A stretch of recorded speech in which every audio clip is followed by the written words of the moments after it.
Oi pessoal, tudo bem? Hoje eu trouxe para vocês, eu, professor Gustavo, professor de redação, trouxe para você um tema para que você aplique os conhecimentos da primeira aula. Se você não se lembra, além de assistir a aula 1, eu trouxe aqui para você só um esqueminha para a gente relembrar o que foi dito lá. Olha só, competência gramatical, a correção gramatical, a ortografia, a pontuação, uso de crase, regência, são bem cobrados nessa competência que vale 200 pontos.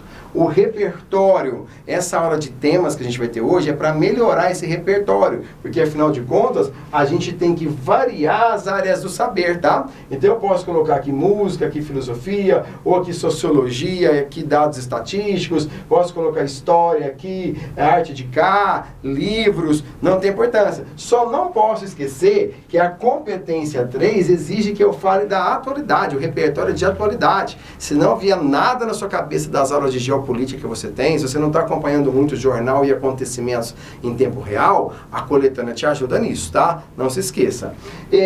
Coesão e coerência, coesão seria o domínio dos mecanismos que ligam períodos e parágrafos, como as conjunções, os conectores, e a coerência, se você está de acordo na sua produção textual, ao saber construído pela humanidade, tá? Então, se você erra, por exemplo, uma frase de filósofo, fala, por exemplo, que o homem é lobo do próprio homem, segundo Rousseau, né, e não coloca o nome certo, que é o Hobbes, aí você vai cair na incoerência. Teve um aluno que escreveu para mim que a Revolução Francesa, que aconteceu em 1789, portanto, o século XVII, foi muito importante para a humanidade. Era um errinho bobo, mas século XVII, 1789 é século XVIII, né? Então, 100 anos antes não houve revolução, mudou toda a história. Então, tem que tomar cuidado com essa parte de coerência com o sentido construído pelo ser humano ao longo de sua trajetória, tá? E a intervenção, sempre respeitando os direitos humanos, sempre criando ideias que sejam plausíveis.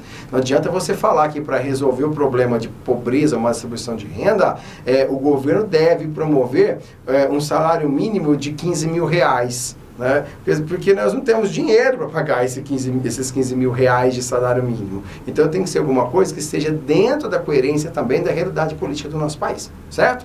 Vamos ver então que tema vamos trabalhar hoje. Dá uma olhadinha na discussão de hoje. Vamos trabalhar sobre desafios para garantir a vacinação dos brasileiros, tá?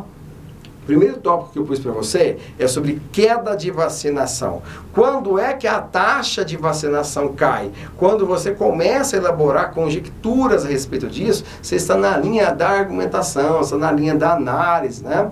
Então é possível que você veja que quando nós estamos em pico de uma doença, que há toda uma força-tarefa para que as pessoas se cuidem, inclusive vacinando. E aí então atinge aquele ponto alto com os cuidados governamentais em termos de campanhas, de providência de vacinas e cuidados ligados à profilaxia, à higiene, essa doença se estabiliza, depois ela começa a cair, tá? Depois de alguns anos, já não precisa mais investir tanto em propaganda, já não precisa, a gente começa a esquecer desses eventos, e aí ela volta a subir de novo. Então, quando é que cai? Quando as campanhas governamentais deixam de ser veiculadas, quando a família deixa de se preocupar tanto com essa situação, tá? Qual é a doença que foi erradicada no Brasil durante muitos anos e agora voltou e faz esse tema ficar atual? Poliomielite, né? Antigamente chamada de paralisia infantil. Inclusive tem uma propaganda do Ronaldo Fenômeno na final da década de 90, que mostra lá ele numa cadeira de rodas, a câmera pega na parte de baixo, né, nas pernas, né, e vai subindo, a hora que mostra o rosto dele, o narrador diz assim: imagine se a mãe desse rapaz tivesse esquecido de vaciná-lo, né? Então, muitas vezes utiliza-se as funções apelativas da propaganda, do slogan, né, para poder melhorar essa quantidade de vacinação, certo? Bom, aqui nós temos os recursos do Ministério da Saúde. Em 2010, gastou-se 761 milhões. 2017, 4,5 bilhões. Em 2018, menos ainda. Então, o que a gente...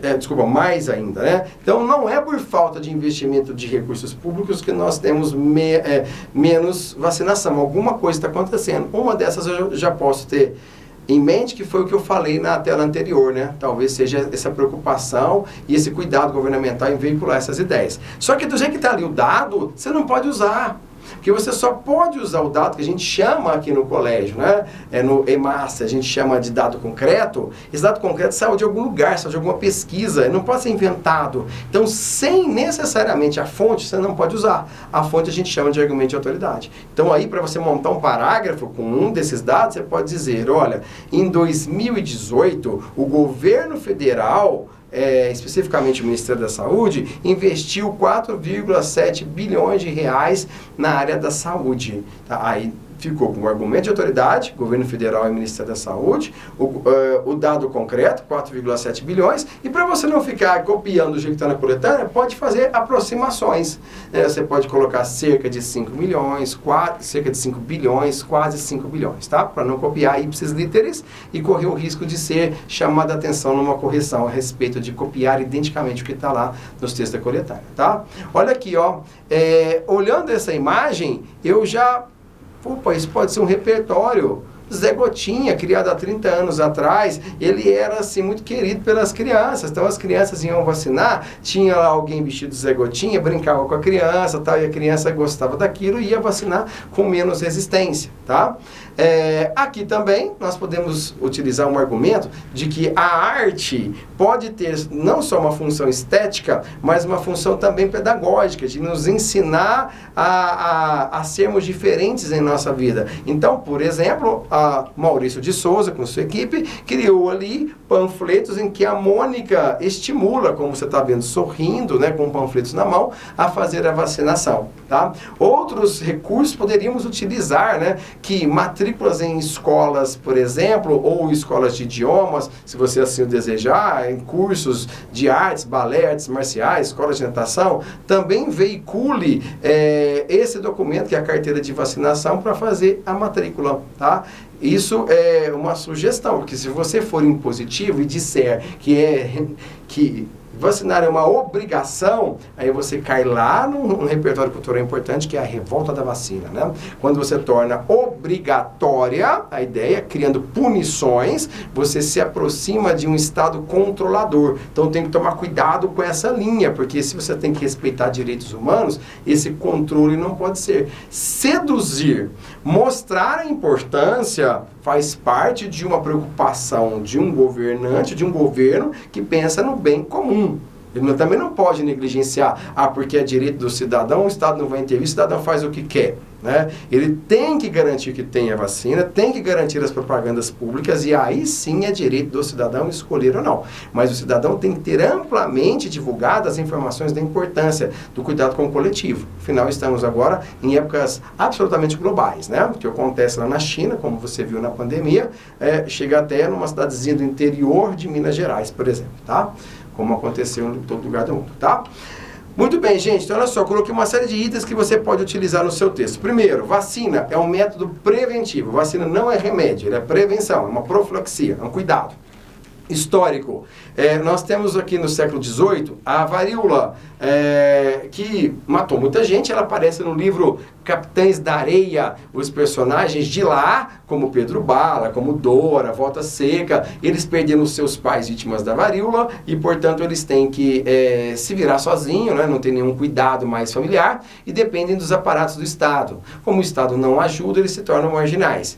E muitos deles também morrem, como a própria Dora. Outros têm variantes mais brandas da doença, chamada de alastrim, tá? O Brasil hoje possui cerca de 20 tipos de vacina. Pesquise para saber quais delas são as mais importantes, né? Quais são, inclusive, motivos de exportação, né? De referência na área médica. O problema, sem vacinação, a população ou o país fica exposto às doenças erradicadas. Catapora, por exemplo, cachumba, por exemplo, catapora, são doenças que na minha época toda criança tinha. Hoje a gente já vê menos. Então, esse cuidado, né, vai aumentar a longevidade, a qualidade de vida das pessoas. Problema 2, contágio do mundo globalizado. Hoje está tudo muito rápido. Acontece alguma coisa em tal país, a pessoa pega um avião, desce num grande centro, ela espirra e aquilo se espalha, como você viu aí em 2020, 2021, tá? A negação de ontem. Como chama a palavra das pessoas que negam a ciência? Negacionista. Ela pode aparecer no seu texto, tá? A revolta da vacina.